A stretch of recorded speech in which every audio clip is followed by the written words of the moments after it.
안녕하세요, 운동강사 여러분. 오늘은 보행 분석 강의 두 번째 시간입니다. 지난 시간에는 기본 해법적 용어에 대해서 배워봤고요. 오늘은 보행과 관련된 뼈의 구조에 대해서 자세히 살펴보도록 하겠습니다.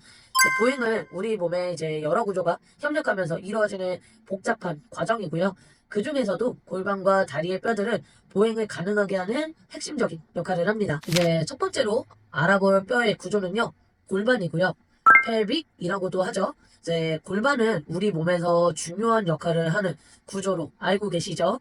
주로 체중을 지탱하고요. 하체의 움직임을 돕습니다. 그래서 골반은 엉치뼈, 청골, 꼬리뼈, 미골, 그리고 두 개의 볼기뼈, 광골로 이루어져 있는데요. 각 부분을 좀 자세하게 살펴보도록 하겠습니다.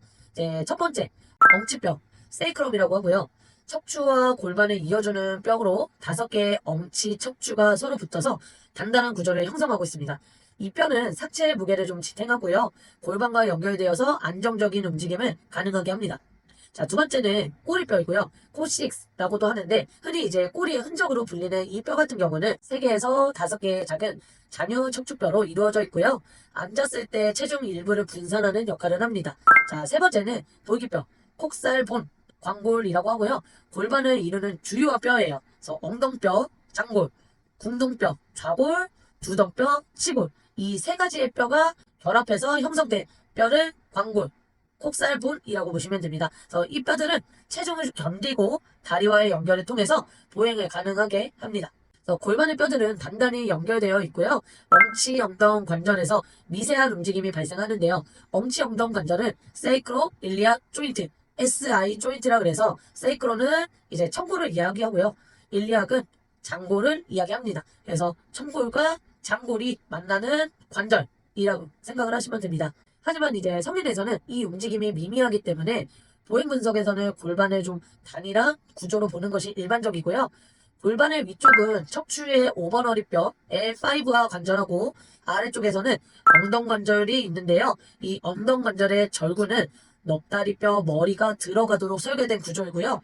보행 시 좀 체중을 효과적으로 전달하는 역할을 합니다. 그래서 골반 구조를 좀 이해하면 보행뿐만이 아니라 운동과 재활 과정에 있어서도 굉장히 큰 도움이 됩니다. 이제 다리뼈의 구조와 기능에 대해서 알아보도록 하겠습니다. 첫 번째로 알아볼 뼈는 넙다리뼈, 풀먹, 대퇴골이라고 하죠. 대퇴골은 우리 몸에서 가장 긴 뼈이고요.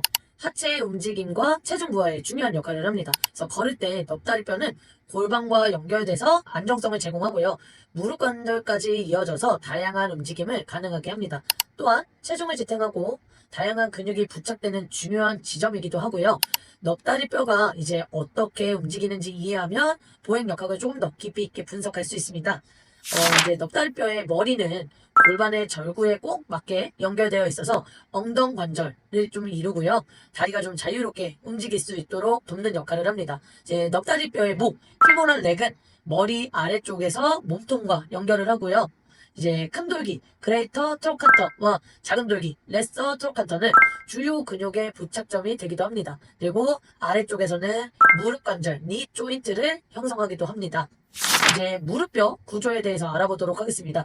파텔라 또는 스개골이라고도 하고요. 이 무릎뼈는 우리 몸에서 작은 구조인데 굉장히 중요한 역할을 해요. 이 뼈는 힘줄 안에 위치하고요. 관절을 좀 보호하면서 무릎이 받는 힘을 분산시키는 역할을 합니다. 그래서 걸을 때나 뛰어오를 때 무릎이 효과적으로 기능을 하도록 돕고요. 무릎 힘줄 속에 포함되어 있어서 넙다리 네갈래근의 힘을 안정적으로 전달하는 역할을 합니다. 또한 넙다리 네갈래 힘줄을 앞으로 당겨 지렛대 역할을 하면서 우리가 적은 힘으로도 효율적으로 다리를 뻗을 수 있도록 도와주는 역할을 하죠. 자, 그리고 정강뼈와 종아리뼈, 티비아와 피볼라에 대해서도 알아보도록 하겠습니다. 정강뼈와 종아리뼈는 다리의 안정성과 움직임을 담당하는 중요한 구조이고요. 정강뼈는 다리의 주요 하중을 지탱하고 무릎에서 발목까지 연결되어서 걷거나 뛸 때 균형을 유지하는 역할을 해요. 그리고 종아리뼈는 정강뼈의 가쪽의 보조적인 역할을 하고요. 발목 관절의 움직임을 돕고 충격을 완화하는 데 기여를 합니다. 그리고 정강뼈, 티비아, 다시 한번 뼈 하나하나 역할을 정리해 보자면 정강뼈는 다리의 주요 화종을 지탱하고 보행 시 안정성을 제공하고요. 위쪽에서 넉다리뼈와 만나서 무릎 관절을 이루고 아래쪽에서는 발목 관절을 형성하면서 움직임을 조절합니다. 그리고 이제 정강뼈의 겹친면에는 무릎 힘줄이 부착되는 부위이고요. 무릎을 펴는데 굉장히 중요한 역할을 합니다. 그리고 안쪽 복사뼈, 이제 발목 앞쪽에 돌출된 뼈이고요. 발목을 보호하고 균형을 유지하는 역할을 합니다. 종아리뼈에 대해서 다시 한번 정리해서 말씀드리도록 하겠습니다. 정강이 뼈와 함께 다리의 구조적 안정성을 유지하고요. 보행 시 균형을 잡아주는 역할을 합니다. 그리고 발목 관절의 가쪽에 위치하면서 가쪽 복사뼈를 형성하고요. 발목이 흔들리지 않도록 지지하는 역할을 합니다. 그리고 정강뼈와 위 아래에서 연결되면서 정강 종아리 관절, 티비아, 피불라 조인트를 형성하고요. 미세한 움직임을 조절합니다. 그리고 두 뼈 사이에는 뼈 사이막 인터로세우스 멤브레인이 존재하고요. 정강뼈와의 결합을 좀 강화하고 다리의 안정성을 유지하는 역할을 합니다. 그래서 이 부분은 좀 알아두면 평소에 이제 발목이 좋지 않은 고객이나 무릎에 통증을 호소하는 고객이 있다면 이런 정강뼈와 종아리뼈를 좀 고려해서 운동을 지도할 수 있겠죠? 자, 이제 발의 구조와 역할에 대해서 알아보도록 하겠습니다. 발은 크게 네 부분으로 나눌 수 있고요. 각각의 부위는 보행과 균형 유지에 중요한 역할을 하고 서로 유기적으로 작용한다라고 생각하시면 됩니다. 자, 첫 번째는 발 뒤부, 후족부라고 해서 발의 뒤쪽에 위치하고요. 목말뼈와 발꿈치 뼈로 구성됩니다. 그래서 이 부위는 발목의 움직임을 조절하고 체중을 효과적으로 분산하는 역할을 하고요. 자, 두 번째는 발 중간부, 중족부라고 해서 발의 중간 부분으로 발 배뼈와 입방뼈, 세 개의 쐐기뼈, 설상골로 이루어져 있습니다. 그래서 이 부위는 충격을 흡수하고 발의 아치를 유지하는 중요한 역할을 하고요. 세 번째, 발 앞부, 전족부라고 해서 주로 5개의 발 허리뼈, 중족골로 구성되어 있고요. 보행 시 좀 지면을 밀어내는 중요한 역할을 합니다. 그래서 이 부분은 체중을 좀 분산해주고 균형을 잡는데 기여한다라고 생각하시면 될 것 같고요. 네 번째는 발가락. 5개의 발가락뼈 지골로 이루어져 있고요. 보행 시에는 추진력을 만들어내고 균형을 잡는 기능을 합니다. 특히 엄지발가락은 발의 힘을 효과적으로 전달하는 역할을 합니다. 이제 목발뼈, 거울에 대해서 조금 더 세세하게 알아보도록 하겠습니다. 이제 목말뼈는 발목 위쪽에서 정강뼈와 만나면서 발목 관절을 형성하고요.